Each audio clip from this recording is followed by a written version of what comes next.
macroscopio es un instrumento que permite ver de cerca algo grande, y esa será nuestra intención. Acercarnos desde las pequeñas historias personales y sus recorridos al sistema científico nacional. ¿Quiénes lo conforman? ¿Cómo llegaron allí? ¿Desde dónde partieron? ¿Qué obstáculos tuvieron que sortear? Son solo algunas de las preguntas que estaremos contestando en nuestro programa. Les invitamos a escuchar estas trayectorias y a sus protagonistas.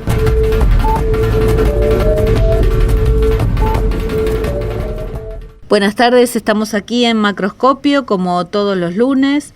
Hoy tenemos el gusto de hablar con el doctor Santiago Garaño.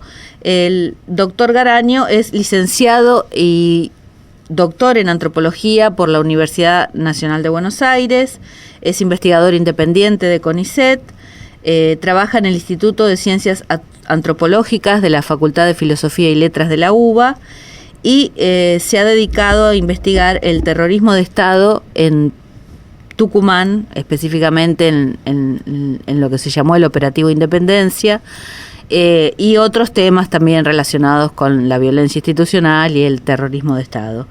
Aunque lo convocamos por este tema del llamado Operativo Independencia, que bueno, desarrollaremos en el transcurso de esta entrevista. Gracias por estar aquí, Santiago. Hola, buenas tardes para todos. Muchas gracias por haberme llamado. Bueno, Santiago, contame un poquito cómo es que elegiste esta carrera, cómo se te dio por la antropología, por qué empezaste a estudiar eso. Bueno, yo en el año 98, 99, con un compañero del colegio secundario del Nacional Buenos Aires que se llama Werner Pertot, formamos parte de la Comisión de Derechos Humanos y de la Comisión de Cultura de nuestro centro de estudiantes. Uh-huh. Y empezamos a preguntarnos qué había pasado en nuestro colegio durante la última dictadura. Habíamos participado de un acto de homenaje a los desaparecidos que se había hecho en el año 1996, luego de la colocación de una placa, por lo que en ese momento eran 97 alumnos y exalumnos desaparecidos, asesinados durante el terrorismo de Estado. Pero nos quedaba la duda de qué había pasado en nuestro colegio, cómo había sido ser un estudiante secundario durante esos años tan oscuros. Uh-huh. Y empezamos a hacer una investigación que más o menos se extendió entre el año 98 y el año 2000, 2001, entrevistando exalumnos y exalumnas, no docentes, preceptores, autoridades, docentes del colegio, con el objetivo de reconstruir qué había pasado en nuestro colegio en esos años. Y así escribimos, en el año 2002, hace exactamente 20 años, un libro que se llama La Otra Juvenilia, y que reconstruye la militancia y la represión en nuestro colegio, no solo durante el periodo 76-83, sino que vamos un poco antes. Uh-huh. Arrancamos con cómo fue la previa, esos años de tanta militancia estudiantil, secundaria, durante la época de Cámpora, y terminamos con la apertura democrática en el 83 y cómo se empezó a reconstruir el centro de estudiantes después de la Guerra de Malvinas y cómo se institucionaliza. Uh-huh. Así que de algún modo así empecé a trabajar primero en temas de derechos humanos. Uh-huh. Y después, como nos pasa a muchos de los que somos de ciencias sociales, empecé historia, después me cambié a comunicación, siempre en la UBA, y después empecé antropología, ¿no? Que fue como la tercera es la vencida, digo yo. Uh-huh. Y la verdad que me ayudó un montón porque, bueno, yo ya contaba con esta experiencia de investigación, pero era más periodística, era más testimonial. Claro. Lo que habíamos hecho con Bernie en La Otra Juvenilia. Reconstruir periodísticamente esos años donde, bueno, hubo muchísima militancia por un lado y también represión. ¿Eras muy chico? Sí, teníamos 18, 17, 18... 19. Increíble. El libro salió en los primeros años de la carrera. Uh-huh. En ese momento estudiaba comunicación. Uh-huh. Y después el libro salió, lo presentamos y al año siguiente ya empecé antropología y ahí me contacté con el equipo donde me formé, el equipo de Antropología Política y Jurídica que dirige Sofía Tiscornia, que fundó Sofía, que es actual directora y presidenta del CEL. Y bueno, y ahí un poco fue, a la luz de las herramientas de la antropología social, tratar de repensar mi propio sentido común y esos temas que yo ya había estudiado, pero un poco desde otro lugar, con las herramientas de las ciencias sociales.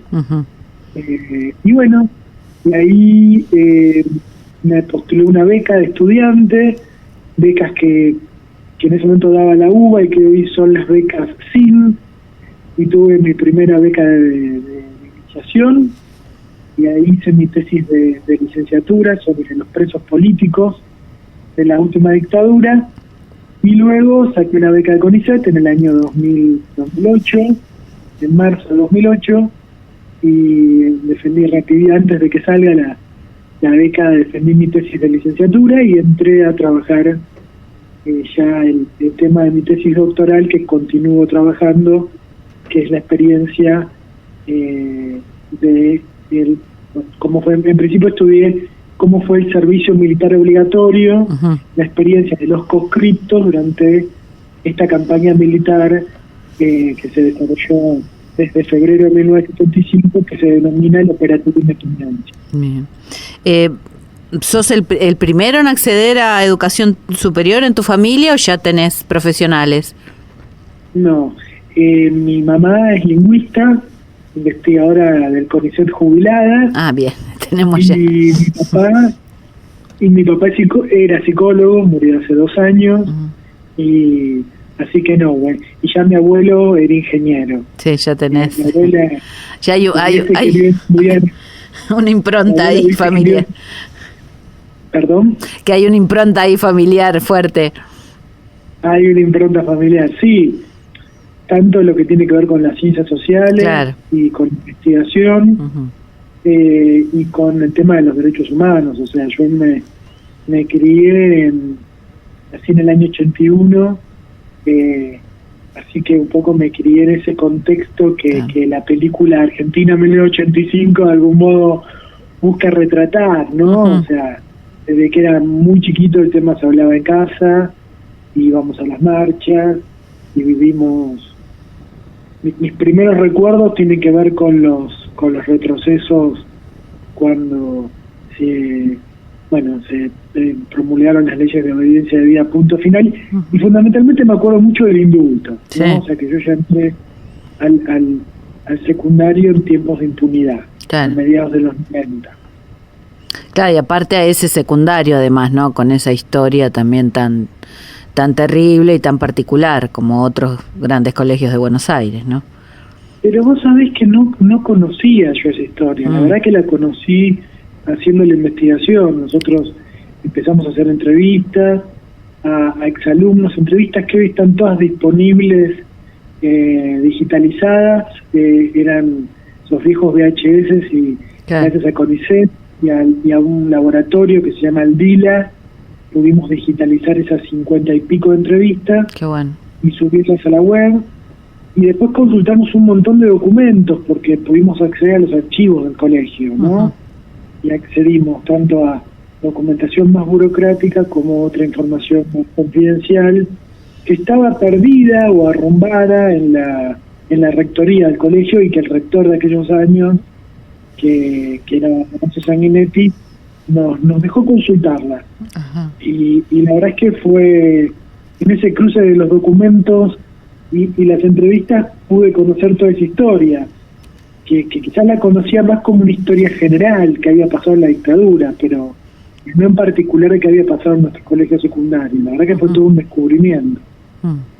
Sí, me imagino que habrá sido además muy impactante, por además la cantidad de chicos y chicas desaparecidos en esa época, ¿no? Mira, te voy a ser sincero, creo que cuando hicimos la investigación de la otra juvenilia hace más de 20 años, me parece que no, éramos muy jóvenes. Claro, no dimensionaron, claro, el laburo que estábamos haciendo. Claro. Sí que era algo importante, sí que tenía que ser un libro, ahí nos ayudó muchísimo la editorial Biblos para darle forma al libro, que el libro esté muy editado. La verdad que ahí Mónica Restarazu y Javier Riera de Biblos nos ayudaron un montón, porque nosotros hicimos muy intuitivamente, ¿no? Y con el paso del tiempo a uno le van cayendo las fichas de lo que significa trabajar estos temas, ¿no? Sí, me imagino, sí, tenés razón, es la juventud que te moviliza para algunas cosas, por ahí no te resta otras, pero bueno, el crecer y además seguir conociendo, investigando, te pone en otra perspectiva. Hacemos la primer pausa y continuamos charlando sobre esto y otros temas.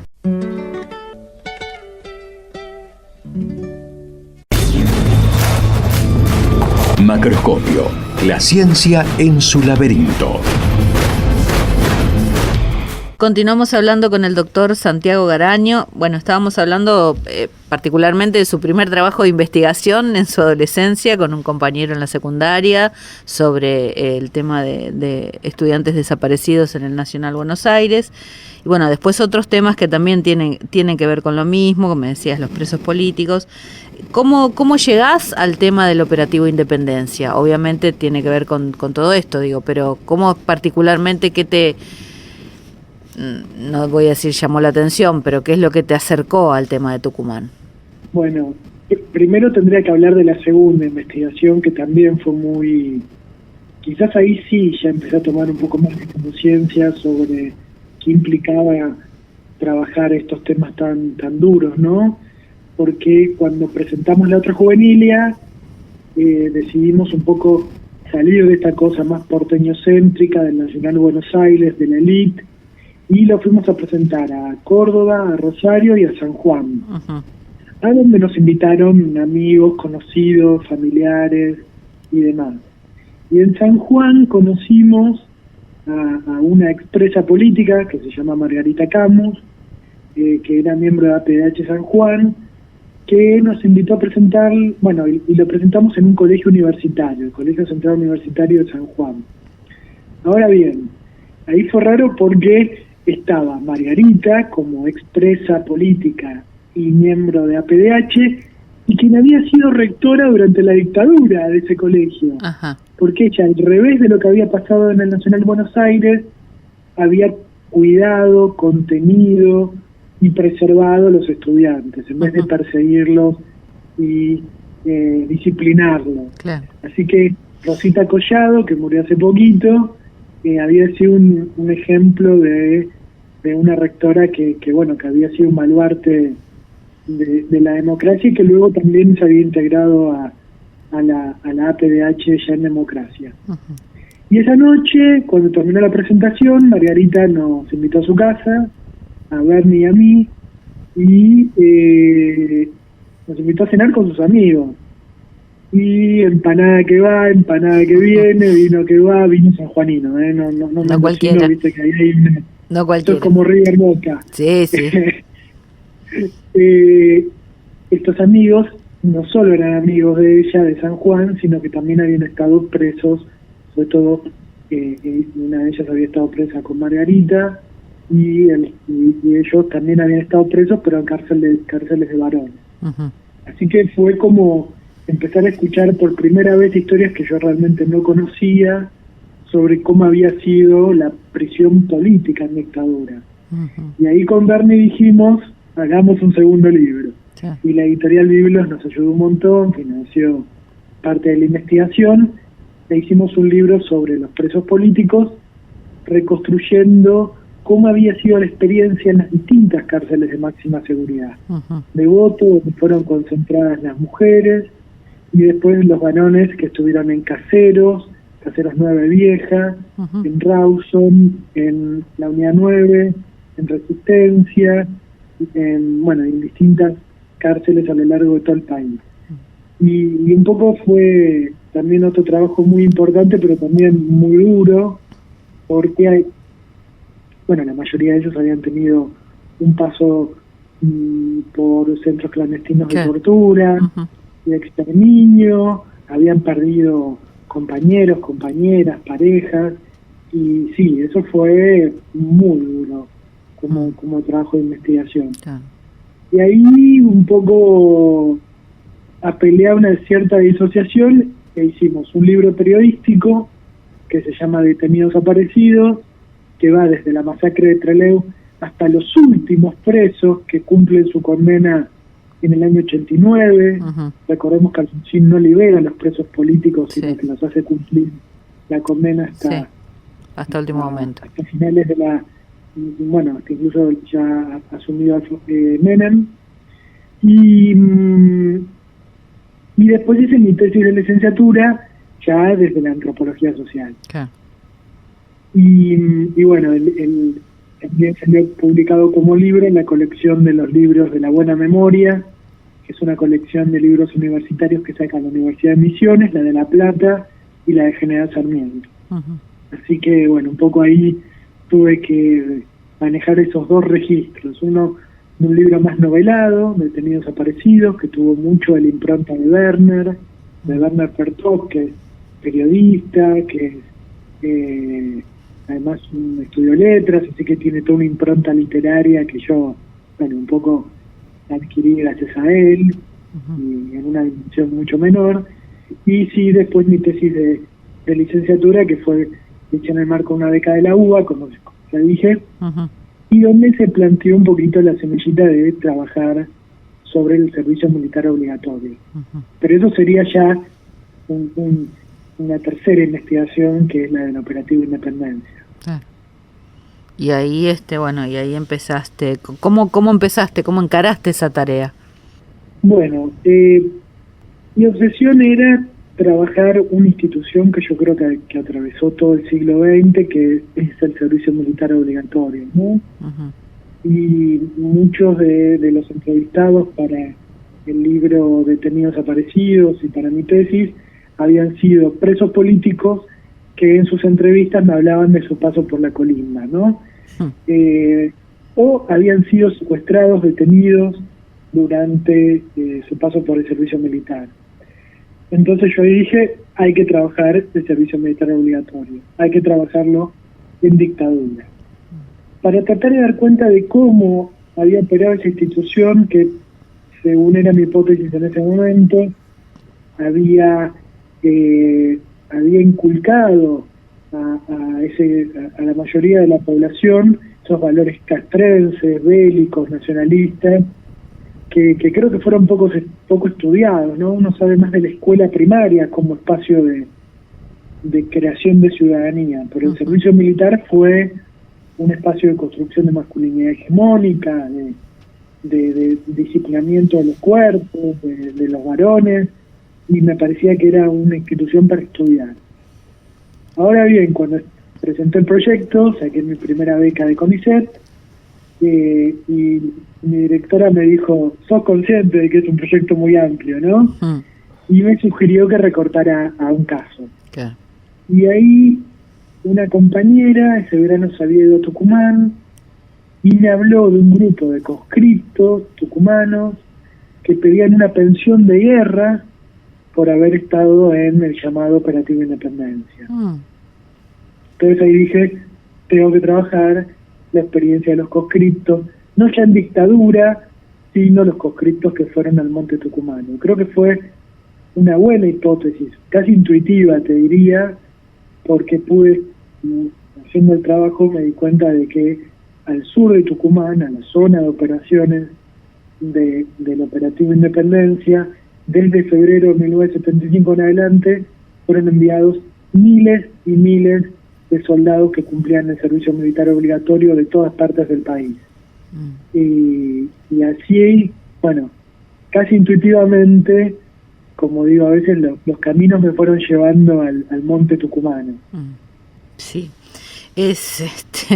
lo contás y me impacta mucho eso, porque es una historia bastante invisibilizada en un sentido. Se menciona el Operativo Independencia, pero nunca se aclara o se recalca que el operativo empezó antes de la dictadura, antes del golpe del 76, durante un gobierno democrático, y que fue, bueno, y que duró casi 8 años, ¿no? O sea que, bueno, vas a explicar vos ahora, cuando te repregunte en qué consistió eso, más allá de el supuesto combate a la guerrilla rural, a todo lo que sirvió después como discurso para instalar el horror que se instaló en esos lugares, en esos pueblos tucumanos, insisto, durante casi 8 años. Pero bueno, cuando empezás con el tema, entonces empezás a trabajar específicamente el caso de estos conscriptos y viajás allá y te comunicas con ellos, o al revés, te comunicas con ellos y después viajás. Mira, me ayudó mucho un grupo de ex conscriptos que tienen un programa de radio hasta hoy en día, Ricardo y Gustavo de La Voz de los Colimbas, que ellos un poco trataron de empezar a reconstruir estas historias y demostrar cómo los soldados conscriptos, si bien fueron mostrados desde el Operativo Independencia como los protagonistas de la llamada guerra contra la subversión, en realidad fueron víctimas de gravísimas violaciones a los derechos humanos. Entonces, sí, planifiqué un primer viaje de trabajo de campo en el 2009 y después volví a ir en el 2011 y también hice varios viajes. Yo en ese momento vivía en Bariloche, a la ciudad de Buenos Aires, y fui armando una red al principio pude localizar unos 20 ex soldados conscriptos que fueron enviados a Tucumán y que querían hablar conmigo, ¿no? Todos soldados que cumplían el servicio militar obligatorio, obviamente todos varones, entre 18 y 20 años, porque justo ahí se produjo el cambio de la edad. Y después, paralelamente, hice todo un trabajo más de relevamiento de las revistas militares para ver cómo, de revistas y diarios de la época, sobre todo la Gaceta de Tucumán, para ver cómo los militares construyeron esa figura del soldado conscripto. Y ahí un poco lo que me fui dando cuenta es que esa figura de los varones que cumplían el servicio militar fueron convertidos en los protagonistas de la lucha gracias a la propaganda militar. Y por otro lado, una de las conclusiones que yo llegué en mi tesis doctoral fue que esa figura de los soldados y otra serie de puestas en escena le permitieron al personal militar hacer una puesta en escena de una guerra en lo que ellos llamaban el teatro de operaciones tucumano, que ocultaba que efectivamente, como vos decís, en Tucumán se aplicó por primera vez la desaparición forzada de personas. Te pido disculpas, pero justo hoy es un día en Buenos Aires donde hay mucha ceniza de la quema de pastizales, es como que está llegando... Sí, hay mucho viento norte, me dijeron. Muy, muy contaminado y está terrible. Un poco como en esos meses de septiembre a los cuales yo... Claro, como la zafra y la quema de caña. Que se quema, exacto, que uno no puede ver los cerros de toda esa... de esa nube. Bueno, aprovechamos para hacer un corte y volvemos en unos segundos. Macroscopio. Ver de cerca algo grande. Continuamos hablando con el doctor Santiago Garaño. Estamos profundizando en el tema de la participación forzada, diría yo, de los conscriptos, de los soldados que hacían el servicio militar obligatorio en el Operativo Independencia de Tucumán, desde el 75 al 80 y no sé cuánto, 77 en principio, pero mucho tiempo más después quedó la fuerza allí en esos pueblos. Siempre se dice que hay como una fecha de inicio del operativo, que es el famoso decreto de aniquilamiento del accionar de los grupos, de la llamada Compañía de Monte, ¿no? Llamada por los militares los elementos subversivos en la provincia de Tucumán. ese decreto es punta de lanza del inicio del operativo en febrero de 1975. Sí, de hecho... No tiene fecha de fin. Sí. No tiene fecha de fin, o sea que, claro, que se extendió durante un buen tiempo y tuvo particularidades muy específicas, ¿no? Vos pensás que en Tucumán además de haber hecho a mí me obsesionaba esa idea del teatro de operaciones, ¿no? Porque es un concepto que viene de la jerga bélica, ¿no? De limitar una zona para las acciones militares. Pero a mí la idea de teatro de operaciones lo pensé en mi tesis de modo más metafórico y traté de dar cuenta de qué puestas en escena había hecho el poder, montaje. Qué montajes había hecho en ese teatro de operaciones. Sí. Y para esos montajes de una guerra, de un escenario bélico, de una represión mostrable, como no era lo que estaba sucediendo en los centros clandestinos de detención, que empezaron a funcionar de modo paralelo al inicio de la campaña militar, me parece que los militares encontraron ese juego entre mostrar ese teatro de operaciones para ocultar los centros clandestinos. Todo lo otro. Sí, te decía que bueno, después del decreto la propia presidenta en ese momento, Isabel Martínez, viaja a Tucumán para dar el visto bueno al operativo, y también viaja Videla. Eso yo no lo sabía, me enteré ahora. Sí. Y es muy impactante, es muy choqueante eso, ¿no? Por supuesto, incluso visitan la escuelita de Famaillá, que ya funcionaba como centro clandestino. Es tremendamente perverso todo. Pero hay un dato más, que era una intuición en mi tesis de doctorado y que ahora ya como investigador de CONICET pude demostrar porque encontré los documentos secretos militares. A mí me llamaba la atención este sistema rotativo de conscriptos, como muchos de mis entrevistados me contaban que iban 45 días al monte y después volvían a su destino original. Muchos de ellos eran de la zona noroeste del país, del área de influencia de la Quinta Brigada del Ejército, pero también de otras partes. Yo entrevisté gente de Mar del Plata, gente que fue de Capital Federal, y ahí empecé a tener otra intuición, y es que para los militares en la zona de operaciones había sido un campo de entrenamiento. Claro. Es una intuición en mi tesis de doctorado que se basaba en las entrevistas y en algún indicio documental. Lo que pasa es que cuando continué los trabajos de investigación pude acceder a las distintas órdenes de operaciones y directivas secretas del operativo, donde efectivamente los propios militares ya en el 75 arman un esquema de rotación del personal, no solo del personal militar de la zona noroeste del país, del ejército argentino, sino también del resto del país, para que envíe al personal de oficiales, suboficiales y soldados al de Tucumán, para que se entrenen en las nuevas técnicas contrainsurgentes.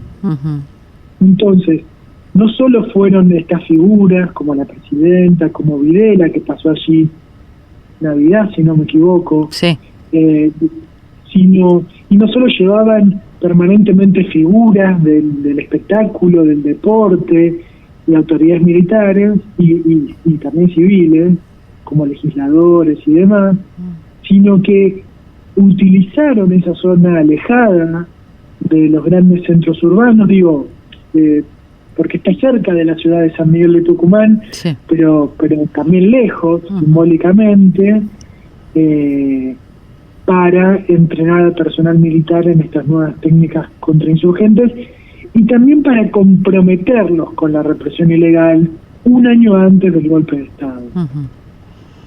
Eso es un poco lo que logré demostrar ya en mis últimas investigaciones. Sí, porque fue un gran ensayo eso, ¿no?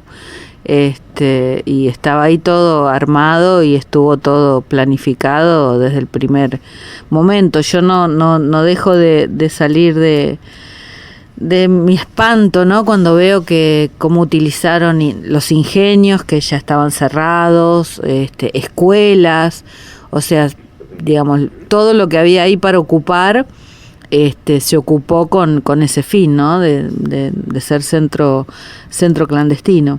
Y después, bueno, lo que todavía relata la gente, ¿no? El horror que fue eso, porque prácticamente fueron con la excusa de esto, de combatir a la subversión, ocuparon militarmente los pueblos, o sea, y fue una zona de, ahí sí que fue una zona de guerra, porque los pobladores sufrieron cosas que todavía ni se atreven a contar, casi 40 años después, es demencial, sí.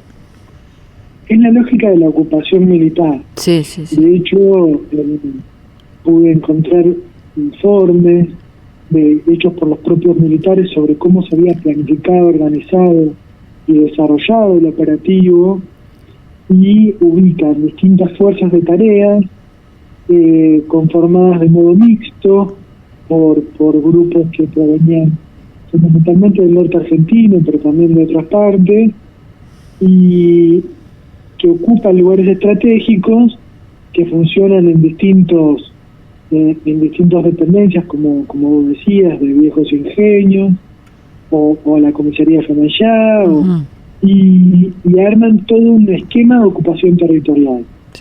Y claro, lo que vos decís es tal cual, y es muy impresionante. O sea, yo creo que ese concepto de Foucault de la capilaridad del terror, bueno, en Tucumán es literal. Es literal. En Tucumán es literal.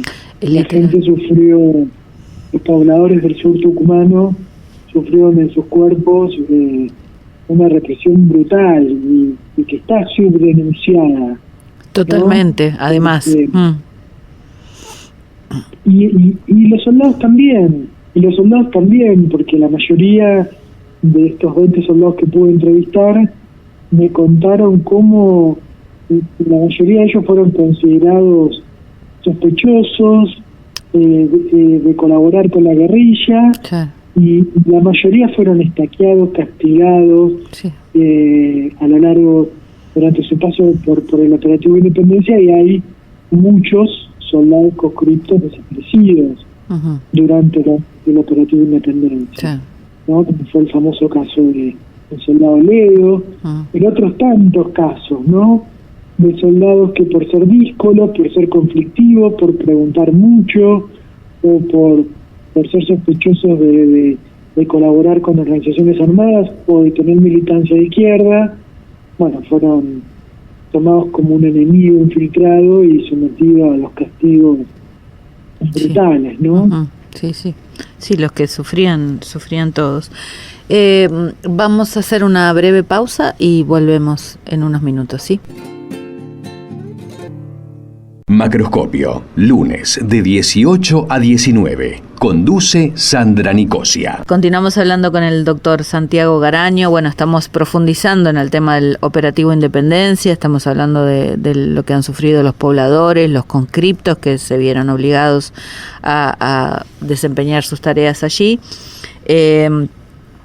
Hay otras historias que bueno, que son un poco más alentadoras hoy, que hay mucha gente en territorio tratando de mantener viva la memoria, la verdad y la justicia.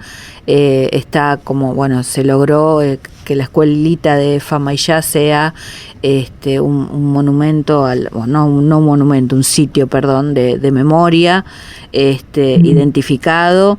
Hay una biblioteca allí popular que además funciona como centro de información, de lectura y de otras actividades. También está en Santa Lucía la la Biblioteca Popular Santa Lucía. En Famallá está María y en Santa Lucía está Delia, y no quiero dejar de nombrarlas porque me parece increíble el trabajo que hacen a pulmón y tratando de mantener viva la memoria de todas estas terribles cosas que pasaron. Y en Santa Lucía tiene como sí. Para mí Tucumán es un lugar que me ganó el alma, no sé cómo decirlo. Uh-huh. O sea, no solo por ese paisaje tan fuerte del monte tucumano, de la selva tucumana, que es ese camino que uno agarra cuando quiere subir hacia los valles calchaquíes, que es maravilloso, y esa abundancia y esa potencia, y en lo que tiene que ver no solo con el paisaje natural, sino con esta experiencia de represión y se ha hecho un montón.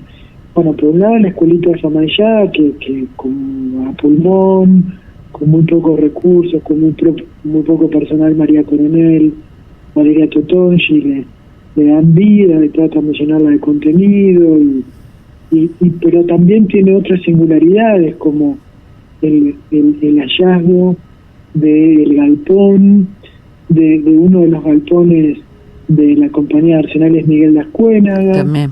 Donde la característica que tiene es que era un campo de concentración casi de características nazis, uh-huh, donde estaba todo el proceso que terminaba en el exterminio físico, y allá se pudieron identificar en una de las fosas, una que no había sido retirada del lugar porque otras sí fueron retiradas, en el predio de la compañía de Arsenales Miguel de Ascuénaga se pudo identificar, si no me equivoco, 12 cuerpos, ¿no? Sí. O sea que Tucumán tiene la escuelita, el primer campo de concentración que funcionó en nuestro país en una escuela, uh-huh, este galpón, que ya es una tecnología un poco más sofisticada de represión, porque estaba oculto en pleno monte, digamos, uh-huh, en el predio de la compañía de Arsenales, no se podía ver, no era como la escuelita que era, si bien estaba oculto, había mucho que se mostraba de lo que pasaba ahí. Sí. La compañía de Arsenales ya con Bussi era mucho más restringido el acceso, y como te digo, los cuerpos se tiraban, los fusilamientos se producían en el mismo predio y los cuerpos se prendían fuego, y ahí se pudo identificar algunos cuerpos. Y también está el Pozo de Vargas, sí, un pozo del ferrocarril, sí, donde se tiraban cuerpos, en algunos casos vivos, de personas desaparecidas. O sea que Tucumán tiene un montón de evidencias arqueológicas y materiales de la represión, como el Pozo de Vargas, el hallazgo de 116 cuerpos en el pozo, el predio de la compañía de Arsenales, el predio de la escuelita, y otra particularidad también que es uno de los pocos lugares donde contamos con listas de desaparecidos, ¿no? Porque uno de los sobrevivientes del centro clandestino de detención que funcionaba en la jefatura de policía de la provincia de Tucumán, Clemente, pudo sacar de ese predio listas de desaparecidos, ¿no? Donde figura algo que yo sepa es un material inédito, que se halló muy poco en otras partes del país, que son listados donde figura la sigla DF, disposición final. Uh-huh. O sea que en Tucumán tenemos una evidencia muy contundente que no solo es memorial, y que no solo son los juicios de lesa humanidad, que también fueron modelo de desarrollo gracias al activismo de los derechos humanos, sino también tenemos fuertes pruebas materiales, sí, que van en contra de esos discursos negacionistas que, uh-huh, tanto nos inquietan y que además hablan también de una gran ignorancia sobre lo sucedido en Tucumán, ¿no? Sí. Y también tenemos sobrevivientes, O sea, también tenemos compañeras y compañeros que siguen relatando sus historias terribles y que tratan de mantener, ¿no? Y que siempre cuando se hace alguna actividad en estos sitios y se los convoca, vuelven a contar su historia, pero desde otro lugar, ¿no? Con una fortaleza que realmente es encomiable. Digo, por si quedan... Los sobrevivientes ha sido fundamental para poder probar la existencia de un plan sistemático. Yo le agregaba que hay otras pruebas también en Tucumán. No, seguro, sí. Muy contundentes, claro, y que triangulan muy bien y que fueron guardadas, en este caso por un sobreviviente también, que la guardó. Bueno, el caso es muy famoso, él durmió sobre esas listas de desaparecidos, esos papeles de la represión ilegal durante más de 30 años, ¿no? Hizo una cama de piedra bocha, la rellenó con piedra bocha, con cemento, y durmió muchísimos años sobre esos papeles hasta que, bueno, pudo, con el acompañamiento del equipo forense, animarse a ir a presentarlos ante los tribunales, ¿no? Y fue una prueba incontrastable. Sí, qué increíble, es increíble eso. ¿Cómo sigue? Tengo tantas cosas para preguntarte, pero ya se nos acaba el programa. Me pasa con algunos entrevistados que siempre quiero hablar más, pero no se puede. ¿Cómo sigue este derrotero de tu carrera, de tu investigación? ¿Cómo seguís adelante? ¿Con qué otros temas? ¿O si seguís profundizando? Que hay mucho para profundizar, obviamente. Estoy como en un momento de cierre de la investigación sobre Tucumán. Por un lado, porque va a salir un libro de divulgación sobre el operativo Independencia que va a sacar antes de fin de año EDUNT, que es la editorial de la Universidad Nacional de Tucumán, que de algún modo sintetiza desde la historia reciente tucumana, desde el cierre de los ingenios en la dictadura de Onganía, en la dictadura anterior a la de Videla, y termina con el juicio del operativo Independencia. Es un libro colectivo que compilamos con una profesora de antropología de la Universidad Nacional de Tucumán que se llama Ana Concha, y con ella y gracias a la colaboración de un montón de investigadores, peritos arqueólogos, abogados de derechos humanos, operadores judiciales, periodistas, investigadores de CONICET, investigadores del sistema universitario, hicimos como este gran libro colectivo que tiene casi 500 páginas que habla de la historia reciente de Tucumán. Buenísimo. Y por otro lado te tiro una primicia: el año que viene va a salir un libro que bueno, un poco habla de cómo fueron los orígenes del terrorismo de Estado, que es un libro más académico, ¿no? O sea, por un lado, estoy terminando este libro que está en prueba de galeras. Hoy me mandaron la última versión para terminar de pulirla, y saldría antes de fin de año por EDUNT. Y el año que viene, en otra editorial, va a salir este libro más académico. Los dos tienen rigurosidad académica, pero uno tiene un perfil más de divulgación y otro un perfil más de debate, de teoría y de antropología social. Bueno, manteneme al tanto de los lanzamientos, por favor, así también lo compartimos con la audiencia y con todos los interesados aquí de la universidad, porque aquí también hay mucha gente que se dedica al tema de derechos humanos y de recuperación de la memoria y de mantener viva toda esta historia que no debe olvidarse nunca, para que no se repita nunca. Así que bueno, nada, tengo ganas de que dure mucho más todo esto, pero bueno, te agradezco, Santiago, infinitamente toda tu charla, tu información, tus conceptos, tus aportes. Ha sido realmente un gusto poder abordar la historia desde este lugar y recuperar tanto dato y tanta cosa importante que a veces se olvida y queda desdibujada por otras cosas. Bueno, muchas gracias por la invitación a divulgar este tema que creo que es muy importante, sobre todo en este momento donde hay tantos discursos negacionistas o que relativizan los crímenes del terrorismo de Estado en Argentina. Bueno, yo prefiero un poco dar todas estas entrevistas para que la memoria no se pierda, que la historia reciente se mantenga presente, ¿no? Perfecto. Así es, así tiene que ser. Bueno. Muchas gracias. Un abrazo. Igual.